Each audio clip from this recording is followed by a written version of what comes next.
Hello and welcome to The Point World Affairs. On our program, we delve a little deeper into some of the stories outside of Korea making headlines and turning heads. I'm your host, Daniel Che. Once again, we're joined by Professor Song Se-ryun, Professor of Law at Kyung University, here in the studio, who will provide us with some detailed analysis of the topics we have in store for you today. Great to have you with us. Hello, Daniel. Good to be here. Right. I'm sure you're used to this system right now. We'll start things off by choosing some of the keywords we have prepared for our episode. Let's take a look. Okay. Would you do the honors? All right. Cyclone ballet.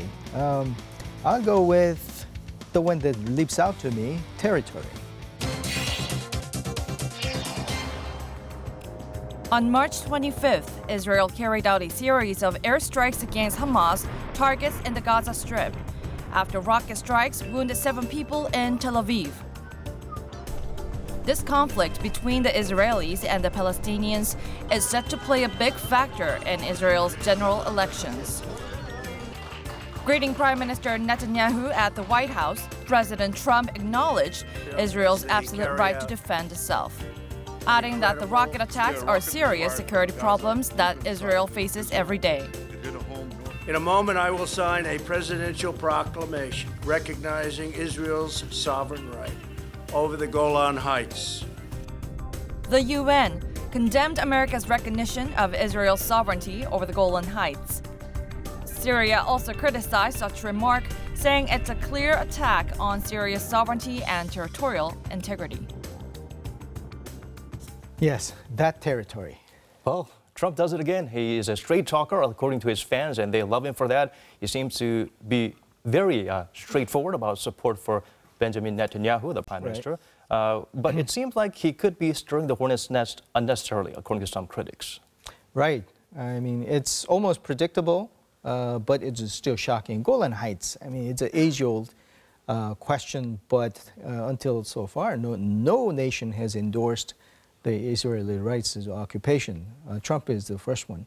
I mean, I understand it, and I think everybody understands that he wants to do what his base, he thinks what his base want him to do, pro-Israel through and through. And especially his son-in-law, Jared Kushner, is in charge of Middle East, and his family is pretty close to Netanyahu in particular. So it's no surprising, but it is shocking that he, again, kind of floats international laws and norms by endorsing this occupation. Let's move on to a next keyword we have. It's my turn to choose. I will choose 40 billion. Big number. Both France and China reaffirmed intentions for greater cooperation during Xi's 3-day state visit to France. The two leaders signed dozens of agreements, including nuclear power and cultural exchanges, that's worth $40 billion. China also announced it would buy 300 aircrafts from the European consortium Airbus, that's expected to deal a blow to its rival Boeing. 一个团结的、强盛的欧洲，符合我们所支持的世界多极化这样的一个世界格局。 Earlier, Chinese and Italian companies signed deals worth roughly $2.8 billion, while Italy signed on to China's Belt and Road Initiative. At this, German Foreign Minister Heiko Maas criticized on being overly dependent on China, citing China's restrictive political nature. Cooperation or constraint? Europe is deeply divided over China's ambitious ventures.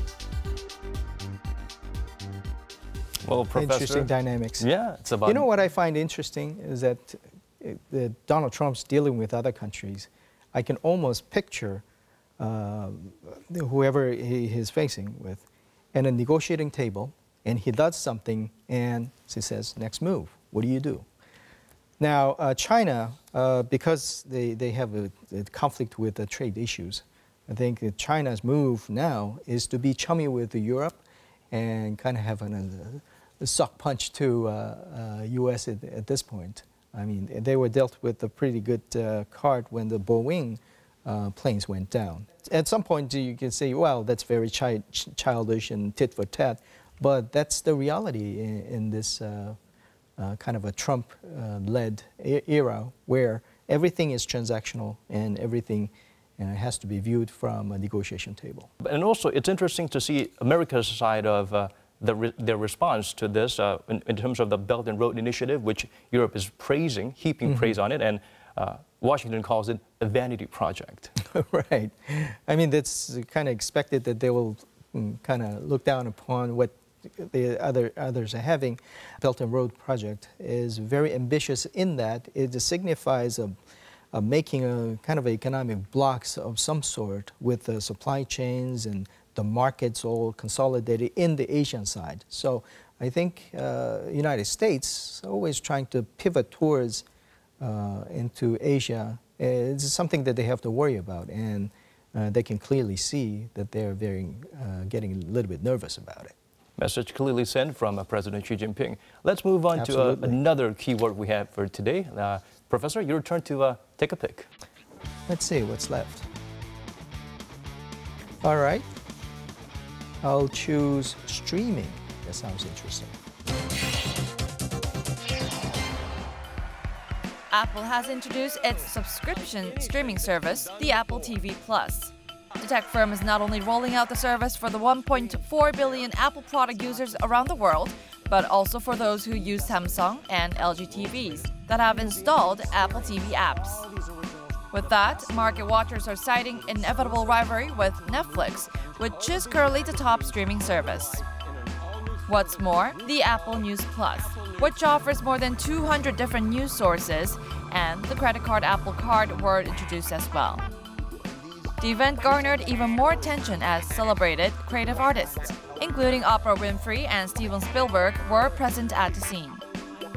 Experts say Apple, which saw a near 20% drop in its share prices, is turning to the content sector after reaching a limit in sales of its digital devices. A true a la carte menu offered by Apple.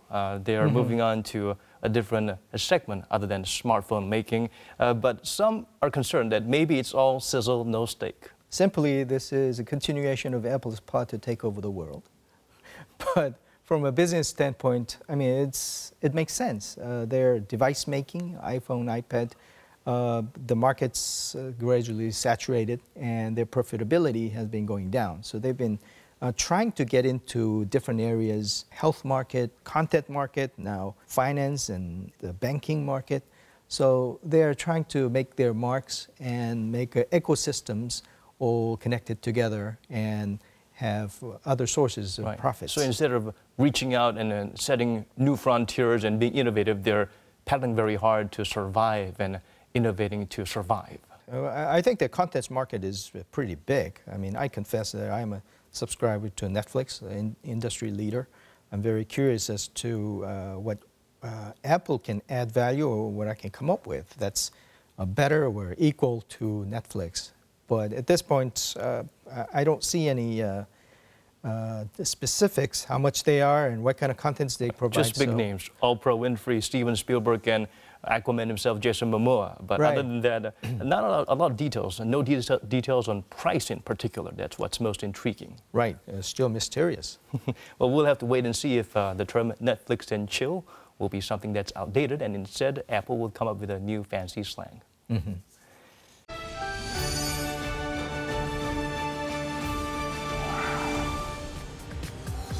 The main topic of this week's episode is the scandal surrounding Thailand's general elections. An unexpected result shocked Thailand in its first general election since the 2014 military coup. The Pheu Thai Party, which is aligned with ousted former Prime Minister Thaksin Sinawatra, lost to the pro-military party Palang Pracharat after being 18 years in power. This raises the possibility that the current junta leader Prayut Chan-o-cha to remain in power. We have seen so far for Palang Pracharat Party, we are pleased with the results so far. Meanwhile, leader of Democrat Party Abiy Wajachiwa announced his resignation following his party's poor showing. จากเหตุการณ์ที่เกิดขึ้นทั้งหมดนะครับผมต้องแสดงความรับผิดชอบในฐานะหัวหน้าองค์กรเพราะฉะนั้นผมขอลาออกจากตำแหน่งหัวหน้าพรรคประชาธิปัตย์ตั้งแต่บัดนี้นะครับ However, there are mounting concerns over alleged voting irregularities.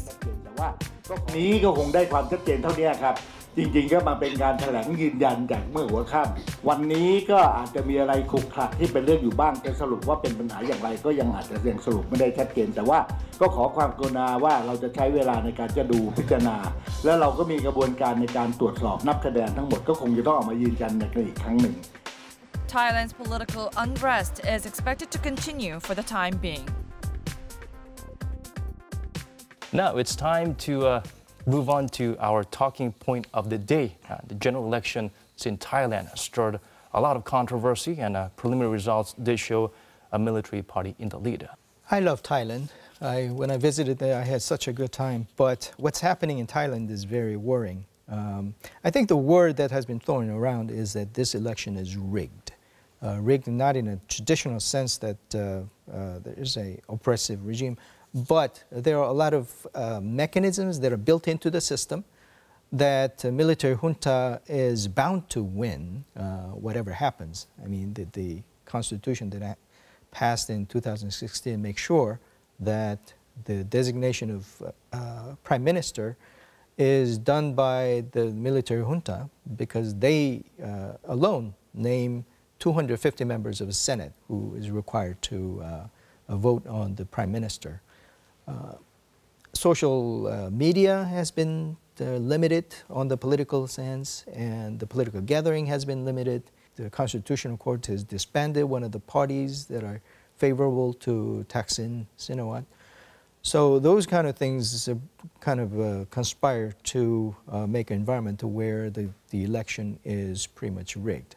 But even then, I think that there are some good signs that we can kind of point to, especially the emergence of new parties. Ultimately, it still seems to be Prayut Chan-o-cha versus the Sinawats in the end. There are, of course, up-and-comers like the Progressive Future Forward Party with interesting campaign pledges.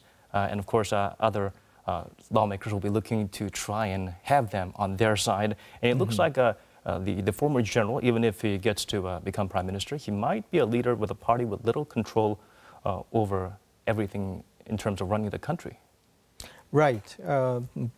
That's why I think that the rigged nature of the election is very worrying because the military junta set out to make the democratic atmosphere of the political situation kind of come back to the land, but they're not keeping their promise. I think that people voted for the military junta's party because in part the resignation that no matter what happens because of that, the devices that military junta has at this point. Perhaps it's because they've seen a revolving door of PMs 12 times elected government officials overthrown in 25 elections in the past 7 decades, so maybe they just want to stick with the status quo. Or the stability. Stability, indeed. And after all, the military did allow an election to happen, and it seems like the people were celebrating the fact that they were having an election. Right, but Thailand was the first country in the region to accept a democracy in 1932. So the fact that military junta allowing the election to happen at all is achievement. Well, that's kind of not meeting the expectation.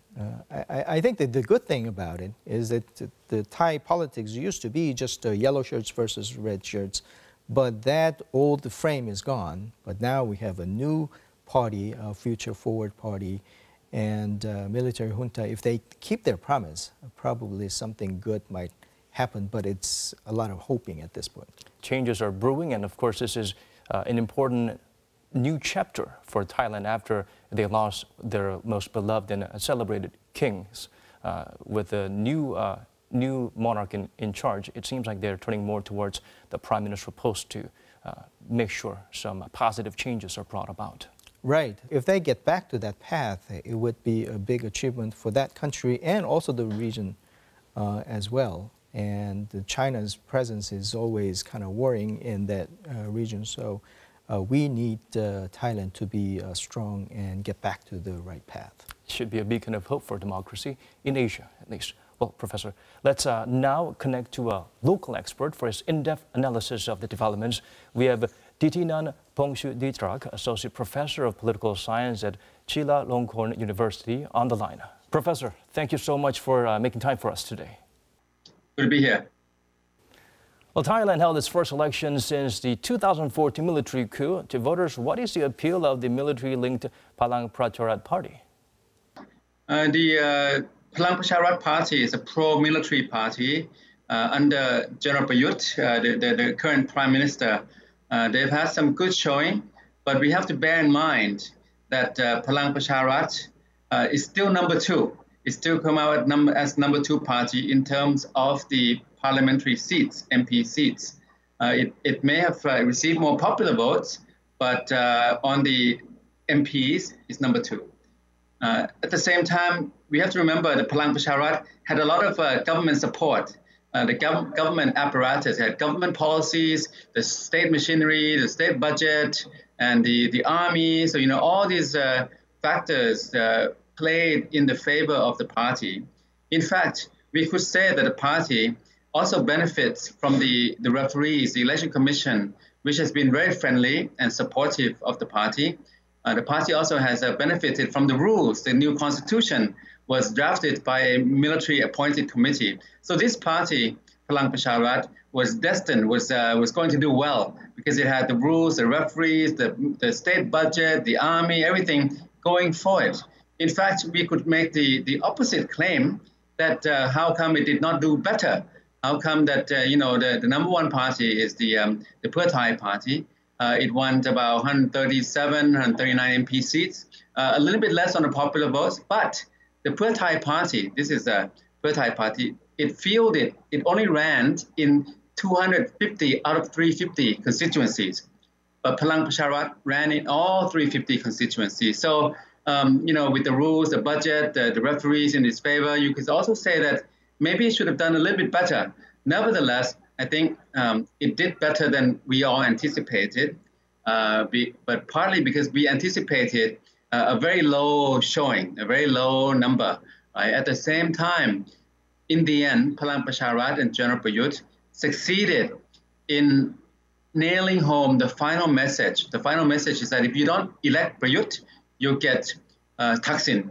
If you don't choose Prayut and Palang Pracharat, you will get instability and unrest and violence in Thailand. That's how they pitched it in the end campaign that, Prayut means order and stability. And a lot of people went for that. All right, Professor, thank you so much for your insights. We appreciate it.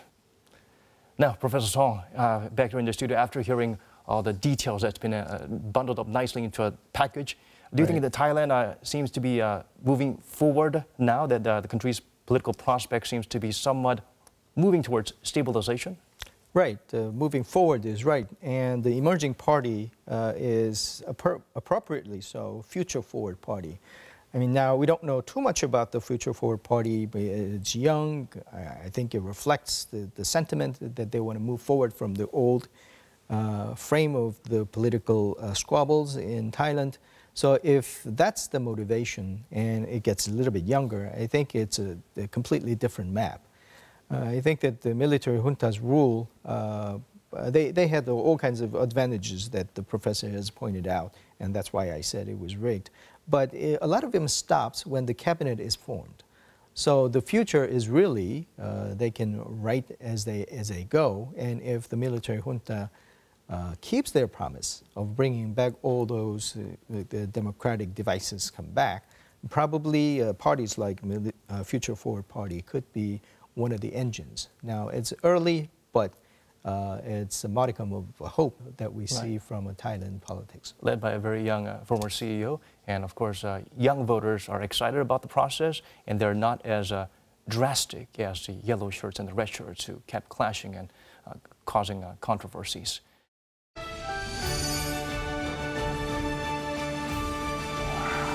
Right, it's time for us to move on to our last segment, Professor, snippets of interesting or intriguing happenings in other parts of our globe. Let's take you first to Norway.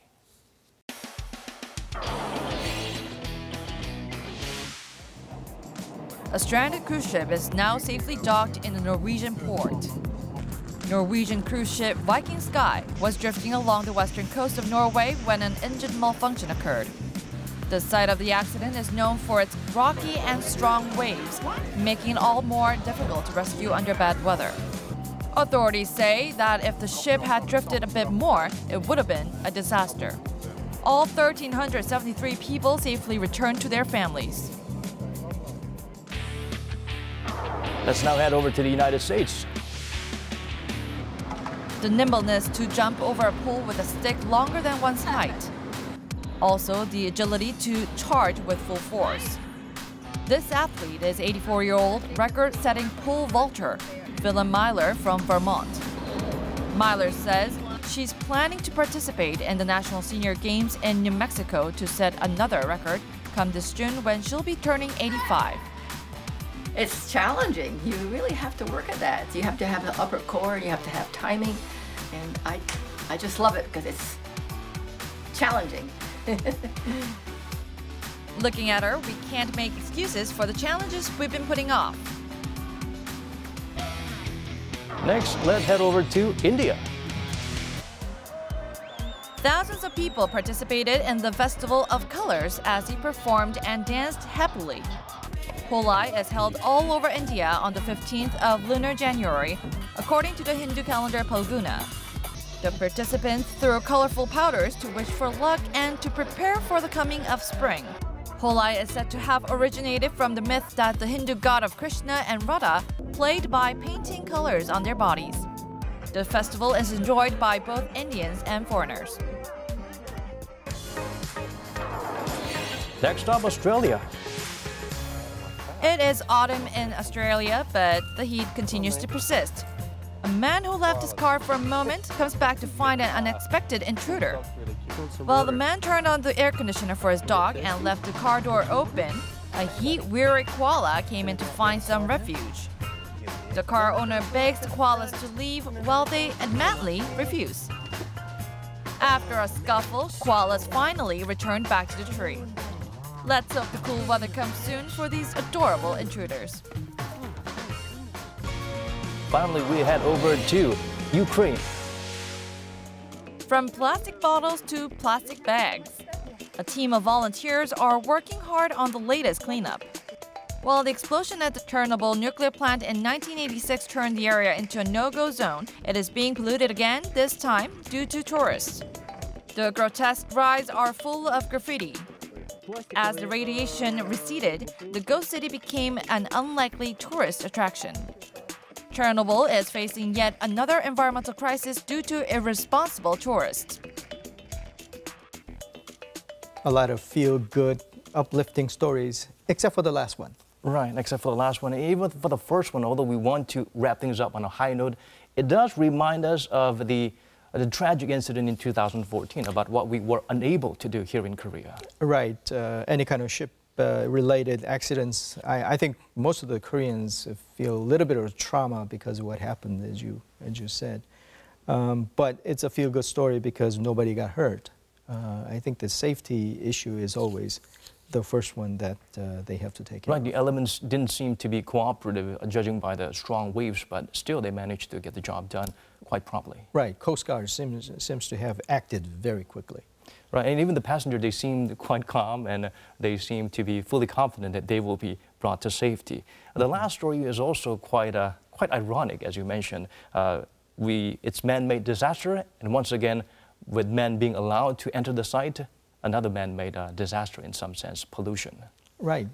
I thought that place or should be closed off, but I think what I heard is that for human habitation, you cannot really get there after another 20,000 years, but visiting there as a tourist site is okay if it's for a day or two. I certainly hope that they were well equipped with various lead-covered protective gear to prevent them from ever possibly falling sick there. What do you make of the situation in Fukushima as compared to the Chernobyl incident, now that we're seeing lights of day there with people visiting Chernobyl? Right. I think this is another safety issues, and the Fukushima is going through some of the, not to the Chernobyl degrees, but I think there are a lot of questions to be answered in terms of what is safe to do. But just going back to Chernobyl, I think that you have to listen to your mom. Another example to heed your mom. Pick up after yourself, right? Even if you're visiting there for novelty purposes, because it created kind of an ecosystem that is very fun to be, but you got to take care of yourself and take care of the environment. Pick up after yourself. Right. Don't ever forget the basics. Be fundamentally sound when being a tourist or visitors as well. Right, Professor Song, thank you so much for being here with us today. We appreciate your time and your insights on various matters from different parts of our globe. Again, very enjoyable. Thank you. Thank you. Well, looks like that's all the time we have for today's installment of The Point World Affairs. Do tune in again next week for a brand new episode. Thank you so much for watching.